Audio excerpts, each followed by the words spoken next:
오순절 날에 성령 하나님께서 복음을 듣는 사람들의 마음 가운데 영적 갈급함을 느끼게 하시고 죄를 자각하게 하시고 또 예수님의 십자가 복음과 그 부활의 영광의 소식을 들은 이들로 하여금 예수님을 주와 그리스도로 영접하도록 인도하여 주셨습니다.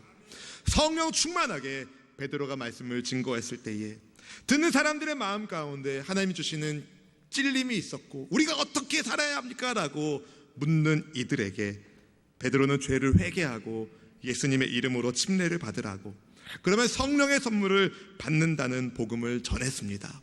이 패역한 세대에서 구원을 받으라고 여러 말로 확증하며 권했을 때에 말씀을 들은 이들 가운데 무려 3,000명의 사람이 예수님께 돌아오는 회심의 역사가 일어나기 시작했습니다.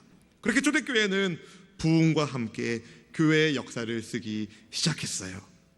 여러분, 초대교회는요 아주 특별한 사명을 가지고 세워진 교회입니다. 왜냐하면 첫 단추를 잘 꿰야 하거든요. 성령의 공동체로서 예수님의 교회로서 지상에 세워지는 처음 교회였기 때문에 성령 공동체의 모델로서 초대교회는 세워져야 했는데 3,000이 넘는 사람이 예수님을 처음 믿게 되었으니까 초대교회가 가장 집중하여 신경 썼던 것은 우선적으로는 말씀의 가르침이었고 거룩한 성도의 교제였으며 그리고 기도에 힘을 쓰는 것이었습니다. 본문 42절 말씀은 우리에게 이렇게 말합니다. 함께 읽어볼까요? 그들이 사도의 가르침을 받아 서로 교제하고 떡을 떼며 오로지 기도하기를 힘쓰니라. 아멘. 여기서 힘쓴다는 것은 디보우션 한다는 거예요. 헌신한다는 거예요. 가르침 받는 것에 헌신하고 교제하는 것에 헌신하고 기도하기에 헌신했다는 겁니다. 여러분, 예수님을 믿는 그리스도인이 된다는 것은요 단순히 지적으로 예수님을 주와 그리스도이신 것을 동의하는 차원이 아닙니다. 그렇다고 아무 생각 없이 어떤 영적인 기운을 얻어가는 것도 아닙니다. 혹은 뭐뭐 해야 된다, 뭐뭐 하지 말아야 된다는 어떤 종교적인 규율과 의무에 갇혀 있는 것도 아닙니다. 그리스도인이 된다는 것은 예수님이 누구신지를 확실히 알고 그분을 믿음으로 하나님의 자녀가 되고 또 그 안에서, 주님 안에서 기쁨으로 하나님을 사랑하고 이웃을 사랑하는 사람이 된다는 것을 말합니다. 지성과 감성과 의지가 예수님 안에 있게 되는 것, 그런 사람을 가리켜 성경은 새로운 피조물이 되었다고 말하는 겁니다. 교회는 그런 그리스도인들의 공동체이기 때문에 예수님 안에서 완전히 새로워진 그리스도인들의 공동체가 바로 교회이기 때문에 교회는 세상이 이전에는 보지 못했던 공동체의 모습을 보이게 됩니다. 성령께서 인도하시는 교회가 바로 그런 새로운 공동체, 새로운 교회였다는 겁니다. 저는 우리 수원순복음교회가 성령께서 인도하시는 교회인 줄로 믿습니다. 그리고 끝까지 성령님의 인도에 순종하는 우리 예수님을 믿는 예수님 중심의 수원순복음교회 되기를 주님의 이름으로 축원합니다. 구체적으로 성령께서 인도하시는 교회의 모습은 어떠한가 오늘 말씀을 통해 함께 나누고자 합니다. 첫 번째는 말씀입니다. 말씀을 배우는 공동체. 여러분, 말씀을 배우는 공동체가 성령께서 인도하시는 교회입니다. 사도들이 예수님의 죽음과 십자가 부활에 대한 직접적인 증거를 간증하고 또 주님께서 그들에게 가르쳐 분부한 모든 말씀들을 주님의 백성들에게 전하기 시작했습니다. 그렇게 전하는 말씀을 하나님께서는 기사와 표적을 통하여 힘을 더해 주셨어요. 본문 43절 말씀은 이렇게 말합니다. 함께 읽을까요? 사람마다 두려워하는데 사도들로 말미암아 기사와 표적이 많이 나타나니. 아멘. 여러분, 하나님께서 사도들의 가르침을 생명력 있게 하셨고 그들이 증거하는 말씀이 진리라는 것을 우리 주님은 기사와 표적을 통하여 보여주셨습니다. 말씀 가운데 역사하시는 하나님의 위대하심 앞에 사람들이 두려워하며 경외심을 갖게 되었습니다. 말씀을 들은 이들이 성령의 이끄심에 따라서 말씀 속에 녹아지기 시작했고 예수님의 뜻을 알게 되었고 예수님의 사랑을 느끼게 되었고 예수님의 사람으로 새로워지기 시작했습니다. 말씀을 듣다 보니 더 말씀을 사모하기 시작합니다. 가르침을 받으면서 나는 왜 이렇게 좋으신 예수님을 이제야 알았는가 후회하는 마음도 잠시, 다시 예수님을 더욱 알고 싶어서 예수님을 더 알고 싶습니다. 예수님을 더욱 알고 싶습니다 라는 영적인 필요를 느끼고 사도들의 가르침을 받기 시작했습니다. 길이요 진리요 생명이신 예수님이 나를 얼마나 사랑하시는 분이신지를 깨닫게 되었고 그 주님을 더 알고 싶었다는 겁니다. 내 구주 예수를 더욱 사랑, 주님을 더욱 알고 싶습니다. 말씀을 배우기 시작한 거죠. 여러분, 초대교회는요, 말씀을 배우는 말씀 위에 세워진 성령의 교회였습니다. 성령님은 주님의 백성들을 말씀을 배우는 곳으로 인도하여 주십니다. 여러분이 아시는 것처럼 초대교회는 많이 배운 이들에 의하여 움직인 교회가 아닙니다. 학벌이 좋은 사람, 그런 사람들이 교회의 리더로 세워진 것도 아니었습니다. 고린도전서 1장 26절은 우리에게 이렇게 말해줘요. 같이 읽어볼까요? 형제들아 너희를 부르심을 보라. 육체를 따라 지혜로운 자가 많지 아니하며 능한 자가 많지 아니하며 문벌 좋은 자가 많지 아니하도다. 아멘. 여러분, 많이 배우지 못한 사람들이 배우려고 할 때에 장애가 있습니다. 장벽이 있습니다. 그럼에도 불구하고 초대교회 성도들은 배우기를 힘썼습니다. 사랑하는 성도 여러분, 성령께서 베드로를 비롯한 사도를 통해서 주님의 복음을 증거하게 하시고 말씀 듣는 이들이 주님께로 돌아오게 하시고 예수님을 십자가에 못 박은 종교 리더자들이 성령에 의하여 말씀 증거하는 것을 방해하고 예수님 믿는 도를 전하는 것을 금지했어도 성령 충만한 제자들은 하나님의 말씀을 전할 수밖에 없었습니다. 그것을 사도행전 4장 31절은 이렇게 보여줍니다. 함께 읽어볼까요? 빌기를 다함에 모인 곳이 진동하더니 무리가 다 성령이 충만하여 담대히 하나님의 말씀을 전하니라. 아멘. 여러분, 성령이 충만하면 담대히 하나님의 말씀을 전하게 되어 있습니다. 근데 배운 게 있어야 전할 거 아닙니까? 그래서 초대교회는 말씀을 배우는 공동체였어요. 사랑하는 성도 여러분, 진리의 성령님은 진리의 말씀을 배우게 하십니다. 그리고 배운 말씀을 순종함으로 전하게 하십니다. 하나님의 말씀은 하나님의 사람으로 온전케 하는 생명의 말씀이기에 여러분, 교회는 성령께서 인도하시는 교회는 하나님 말씀을 배우는 것을 기뻐합니다. 그리고 그 말씀에 순종합니다. 우리에게 성경을 주신 목적, 디모데후서 3장 16절 17절 말씀이 이렇게 말합니다. 읽어볼까요? 모든 성경은 하나님의 감동으로 된 것으로 교훈과 책망과 바르게 함과 의로 교육하기에 유익하니 이는 하나님의 사람으로 온전하게 하며 모든 선한 일을 행할 능력을 갖추게 하려 함이라. 아멘.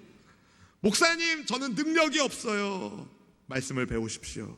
성경을 읽으십시오. 주님 주시는 능력이 생기게 됩니다. 왜냐하면 하나님은 말씀 있는 곳에 주님의 능력을 더하십니다.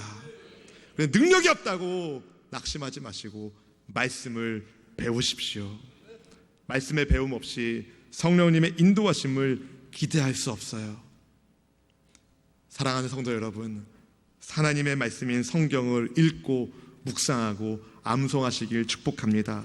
예배 때마다 전해지는 하나님의 말씀을 아멘하여 받아 드십시오. 성령께서 여러분 한 분 한 분에게 주시는 생명의 말씀이 사실은 여러분에게 능력을 주시기 위한 하나님의 섭리입니다. 그러니 부디 성령께서 인도하시는 대로 말씀을 배우시고 말씀대로 순종하셔서 영적으로 성장하고 성숙하고 삶이 말씀 위에 든든히 서는 은혜가 있기를 하나님을 경외하는 우리 모두가 되기를 주님의 이름으로 축원합니다. 축원합니다. 여러분, 다시 말씀을 읽으시길 축복합니다. 두 번째로 성령께서 인도하시는 교회는 진정한 교제가 있습니다. 진정한 교제가 있습니다. 코이노니아라고 하죠. 진정한 코이노니아가 있습니다. 개인적으로 예수님을 영접한, 주와 그리스도를 영접한 성도들은 성령님의 인도하심 속에서 무리를 이루게 되고 교회를 이루게 되었습니다. 여러분, 정말 다양한 사람들이 모여 있었어요. 얼굴 생김새도 달랐고 말도 달랐고. 제가 미국에서 공부할 때 미국 교회를 좀 많이 탐방 다녔는데요, 얼굴도 다르고 말도 다르고 문화도 다른데 영적인 하나됨을 느낄 수가 있어요. 왜냐하면 하나님은 교회를 하나 되게 하시기 때문에. 한 번도 본 사람이 없는데 서로 인사할 때 영적인 통함이 있게 되는 겁니다. 사랑하는 성도 여러분, 물질적으로 풍요로운 사람들도 초대교회에 있었겠지만 물질적으로 어려운 사람들도 분명 있었습니다. 그 중에 고통당한 사람들은 없었다고 말합니다. 왜냐하면 모든 물질이 하나님께서 주신 것임을 알았기에 서로 물건을 통용하기 시작했거든요. 본문 44절 말씀은 이렇게 말합니다. 읽어볼까요? 믿는 사람이 다 함께 있어 모든 물건을 서로 통용하고. 아멘. 여기서 믿는 사람이 다 함께 있다는 것은 가정도 내팽개치고 직장도 내팽개치고 공동체 생활, 은둔 생활을 시작했다는 의미가 아닙니다. 46절에 보면 성전에 모이기를 힘쓰고 집에서도 떡을 떼었다는 것을 봤을 때 집이 있었어요. 그리고 서로 교제하는 시간을 그 집에서 가졌다는 겁니다. 성전에서는 하나님을 예배하고 집에서는 식탁 교제를 나누는 신앙의 공동체로 초대교회가 세워지고 있었다는 겁니다. 초대교회, 성령께서 인도하시는 이 교회는 서로의 필요를 채워주는 공동체였습니다. 모든 물건을 서로 통용하고 재산과 소유를 팔아서 어려운 사람들을 돕는 일에 앞장섰던 교회. 본문 45절 말씀은 이렇게 말합니다. 읽어볼까요? 또 재산과 소유를 팔아 각 사람의 필요를 따라 나눠주며. 아멘. 전 재산을 다 팔아가지고 공동기금을 모아가지고 공동체 생활을 했다는 것이 아니라 자발적인 섬김으로 누군가가 도움이 필요할 때에 자기가 가지고 있는 것의 소유의 일부를 팔아서 그를 도왔다는 겁니다. 마치 어려움에 처한 가족을 또 다른 가족이 돕는 것처럼. 왜냐하면 성령께서 인도하시는 교회는 하나님의 가정이었기 때문에 그리스도의 피로 연결된, 물보다 진한 그리스도의 피로 연결된 공동체가 바로 교회였기 때문에 많은 사람은 많은 대로 내놓았고 적은 사람은 적은 대로 내놓음으로 물질적인 어려움으로 고통당하는 지체들을 보기가 어려웠다는 겁니다. 그들의 교제는 마치 언약을 맺은 결혼 생활 같았어요. 서로를 책임지는 관계, 예수님을 믿는 하나님의 언약 백성으로 서로가 서로를 책임지는 관계가 되었다는 겁니다. 근데 어떤 사람은 나쁜 마음으로 누구를 도울까 보다 무엇을 얻어낼까에 초점을 맞춥니다. 이게 세상의 방식인 거예요. 여러분, 세상은요, 뭘 얻어가야지에 집중합니다. 그러나 하나님의 방식은 나눔에 초점을 맞추게 되어 있습니다. 비즈니스 할 생각으로 예배당 생활하는 분들을 미국에서 많이 만났어요. 물론 그분들에게 하나님께서 은혜 베푸셔서 그분들이 구원의 복음을 듣고 영접하여 변화되는 것도 제가 보았지만 어떤 경우에는 비즈니스 거래 끝나고 교회를 떠나는 경우도 보았습니다. 여러분, 성령께서는 어떤 교회를 원하시는가? 하나님의 마음으로 서로 나누는, 서로 베푸는 공동체를 성령께서 원하십니다. 그렇게 줄 때 더 많은 것을 받는 복을 받게 되는 겁니다. 주라! 그리하면 더 받으리라. 주님의 그 말씀을 잊지 마시기를 축복합니다. 근데 또 어떤 사람은요, 고슴도치 마냥 가시를 삐쭉 세워놓습니다. 자꾸 찌르는 거예요. 여기 가서 찌르고 저기 가서 찌릅니다. 너무 많은 사람을 찌르기 때문에 그 사람과 함께하기가 무척 힘이 듭니다. 여러분, 한번 생각해 보세요. 여러분에게 가시가 되고 있는 사람과 한 공간에 함께 있다는 것을 상상해 보십시오. 아우, 끔찍해. 혹시 그런 생각 하시는 분이 아니 계십니까? 그래서 그런지 어떤 사람들은 교회 나가지 않는 그리스도인이라고 이야기합니다. 교회 나가기를 거부하면서 자신을 가리켜 교회 나가지 않는 성도라고, 그리스도인이라고 말합니다. 교회 다니는 위선자들보단 내가 더 진짜다라고 말하는 사람들이 있다는 겁니다. 일견 우리의 잘못도 있겠죠. 이해되기도 합니다. 그러나 그것은 정상이 아니에요. 그것은 교만함이고 심각한 교회론의 오해를 가지고 있는 것입니다. 여러분, 초대교회도요, 오늘 본문에서 등장하는 것처럼 이렇게 좋은 초대교회, 서로 물건을 통용하고 나누고 섬기는 이렇게 좋은 교회도요, 내부의 갈등으로 몸살을 앓은 적이 있었어요. 다양한 사람이 모였으니까 왜 문제가 없었겠습니까? 가지 많은 나무에 바람 잘 날 없다는 이야기를 하지 않습니까? 그래도 그들은 성령께서 하나 되게 하신 것을 힘써서 지켰습니다. 하나 되는 것을 위하여 헌신했다는 겁니다. 인내하며, 그리고 적극적으로 사랑을 선택했어요. 우리말에 좋은 말이 있어요. 미운 오리 떡 하나 더 준다고. 그게 굉장한 지혜입니다, 여러분. 할렐루야. 적극적으로 사랑을 선택할 때 복을 받게 되어 있어요. 골로새서 3장 11절부터 14절까지의 말씀을 함께 읽어보겠습니다. 거기에는 헬라인이나 유대인이나 할레파나 무할레파나 야만인이나 스고디아인이나 종이나 자유인이 차별이 있을 수 없나니 오직 그리스도는 만유시요 만유 안에 계시니라. 그러므로 너희는 하나님이 택하사 거룩하고 사랑받는 자처럼 긍휼과 자비와 겸손과 온유와 오래 참음을 옷 입고 누가 누구에게 불만이 있거든 서로 용납하여 피차 용서하되 주께서 너희를 용서하신 것 같이 너희도 그리하고 이 모든 것 위에 사랑을 더하라. 이는 온전하게 매는 띠니라. 아멘. 여러분, 삶에 있어서 사랑을 더하십시오. 사랑을 더하십시오. 정말 사랑하기 어려운 사람을 사랑할 때에 우리는 정말 사랑할 수 없는 죄인인 나를 사랑하시는 하나님의 사랑을 100만 분의 1이라도 배우게 됩니다. 성령 하나님께서 우리가 성령님의 인도하심을 받는 진정한 성령 공동체가 되기를 원하신다는 것을 잊지 마시고 우리 수원순복음교회가 성령 안에서 하나 되기를 주님의 이름으로 축원합니다. 이것을 위해서 저는 여러분에게 한 가지 부탁의 말씀을 드리고 싶습니다.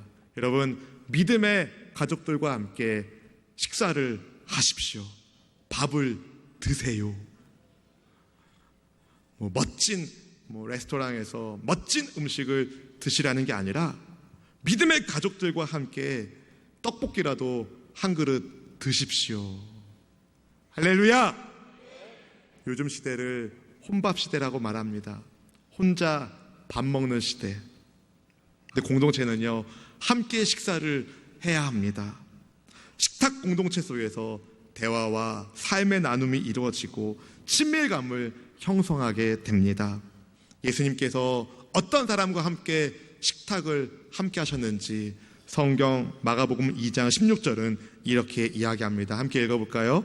바리새인의 서기관들이 예수께서 죄인 및 세리들과 함께 잡수시는 것을 보고 그의 제자들에게 이르되 어찌하여 세리 및 죄인들과 함께 먹는가? 어찌하여 세리 및 죄인들과 함께 먹는가? 여러분, 예수님께서는 죄인들과 함께 식사하는 것을 전혀 꺼려하지 않으셨습니다. 주님은 그들에게도 예수님의 복음이 필요하다는 것을 아셨고 그들을 사랑으로 맞이하여 주신 것입니다. 바리새인들의 식탁에는 죄인들의 자리가 없지만 성령 공동체의 식탁에는 용서받은 죄인들로 가득한 법입니다. 초대교회는 바로 그것을 보여준 공동체였어요. 서로 식탁의 교제를 나누면서 오늘 내가 대접했으니까 내일은 당신이 대접하세요 라는 기브 앤 테이크식의 방식이 아니라 아무 대가를 바라지 않고 섬겼습니다. 그들에게 주신 구원의 은혜가 대가를 바라고 주신 구원이 아님을 알았기 때문에 성령께서 인도하시는 교회는 바로 이런 교회입니다. 함께 식탁을 나누는 교회. 혹시 목사님 제가 금전적으로 좀 어려워가지고 누구랑 같이 밥 먹는 게 어렵습니다 라는 분이 계시다면 여러분 그 자리에 저를 불러주세요. 제가 순댓국 한 그릇 쏘겠습니다. 할렐루야, 할렐루야. 여러분 지난 8개월 동안 2016년도 8개월 동안 믿음의 지체들과 한번 식사하지 못한 분이 계시다면 이런 믿음의 결단을 내리시고 함께 약수와 남아 식사를 함께 나누는 은혜가 있기를 주님의 이름으로 축복합니다. 서로 마음을 나누는 공동체, 서로 생각과 삶을 나누는 공동체, 예수님 안에서 서는 공동체, 바로 그 공동체가 성령께서 인도하시는 교회입니다. 마지막으로 성령께서 인도하시는 교회는 하나님을 찬미합니다. 하나님을 찬미합니다. 예수님을 주와 그리스도로 믿는 성도들의 공동체는 성전의 벽을 넘어서 일상에서도 하나됨을 추구했어요. 그래서 성전에서 하나님 예배하고 집에서 떡을 떼며 서로 나누고 예수님 뜻대로 서로 사랑하며 사는 그 삶이 기쁨이 가득한 인생이 되었어요. 남을 대접하고 섬기는 것이 기쁨이 되기 시작했고 하나님이 주시는 놀라운 감격이 가슴에 넘쳐나면서 자연스레 하나님을 찬미하는 삶을 살기 시작했습니다. 초대교회 성도들이 가지고 있는 기쁨은 세상이 주는 기쁨이 아니라 하나님을 경외하는 사람들에게 주시는 하늘의 기쁨이었어요. 자유케 하시는 성령님, 죄로부터 해방된 마음의 기쁨을 가득하게 하시는 하나님, 그분 은혜 안에 있으니까 언제 어디서나 웃음과 노래가 끊어지지 않았다는 겁니다.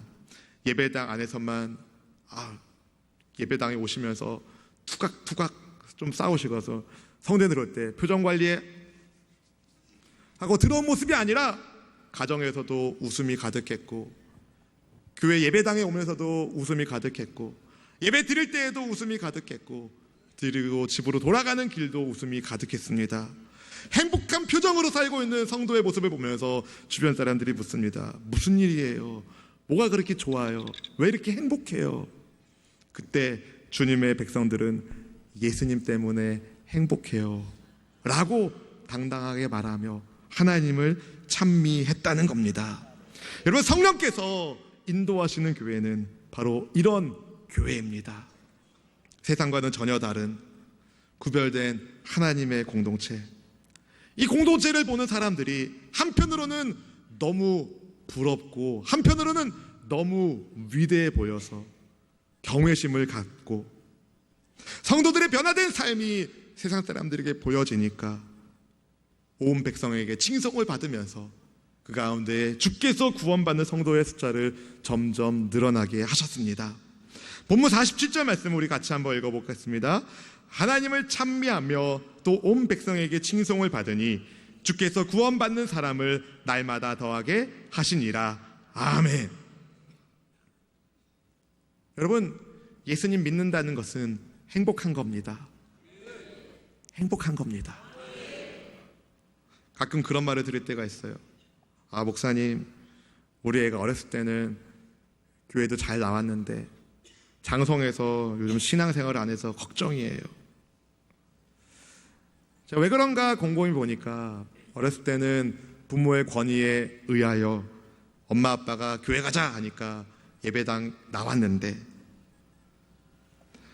이제 머리가 커지니까 자기 생각이 들어가니까 부모님이 가자고 할 때 안 간다고 그러는 거예요. 아직 예수님을 만나지 못해서 그런 일이 벌어지는 거죠. 근데 왜 예수님을 만나지 못했는가 보니까 교회의 문제라기보다는 오히려 가정의 문제가 더 많다는 것을 발견하게 됩니다. 예수님을 믿는 부모님의 안에 기쁨이 없는 거예요. 소망이 없는 거예요. 맨날 집에서는 돈 때문에 싸우고 무슨 문제 때문에 싸우고 맨날 죽겠다 그러고 교회 올 때는 아닌 것처럼 그렇게 살고 그러니 자녀들의 생각 속에 이게 뭐요? 라는 마음이 들게 되는 거죠. 사랑하는 성도 여러분, 저는 여러분의 가정이 믿음 위에 서기를 축복합니다. 여러분 안에 하나님 주시는 기쁨을 회복하시기를 바랍니다. 우리의 아이들이 세상의 가치와 세상의 소리에 유혹되지 않도록 여러분이 먼저 예수님 안에서 기쁨을 회복하시고 주 안에서의 즐거움을 찬양하시길 바랍니다. 왜 인생에 풍랑이 없겠습니까? 왜 어려움이 없겠습니까? 그러나 주 안에 있는 나에게 딴 근심이 없습니다. 십자가 밑에 내 짐을 풀었습니다. 주님, 두려움이 변해 기도가 되고 한숨이 변해 노래가 됩니다. 이렇게 찬양하며 살아보십시오. 자녀들이 엄마 아빠가 신앙 안에서 그렇게 사는 것을 보면서 여보, 지난달에 우리 가계부를 보니까 마이너스 얼마였는데 그래도 우리 가정을 이렇게 살도록 인도하신 하나님께 감사합시다. 이번 달에 우리 서로 조금만 더 노력해서 조금 더 애써 봅시다. 서로 이렇게 이야기하는 것과 지난달에 뭘 어떻게 써서 이렇게 많이 쓴 거요? 이렇게 싸우는 것과 어마어마한 차이가 있는 겁니다. 여러분, 우리는 모두가 다 예수님이 필요합니다. 주님의 은혜가 필요합니다. 서로 사랑하며 격려하며 하나님이 주시는 믿음의 복을 누리시기를 주님의 이름으로 축원합니다. 하나님을 찬미하는 성령의 공동체로 여러분의 가정이 세워지고 우리 교회가 세워지기를 주님의 이름으로 축원합니다.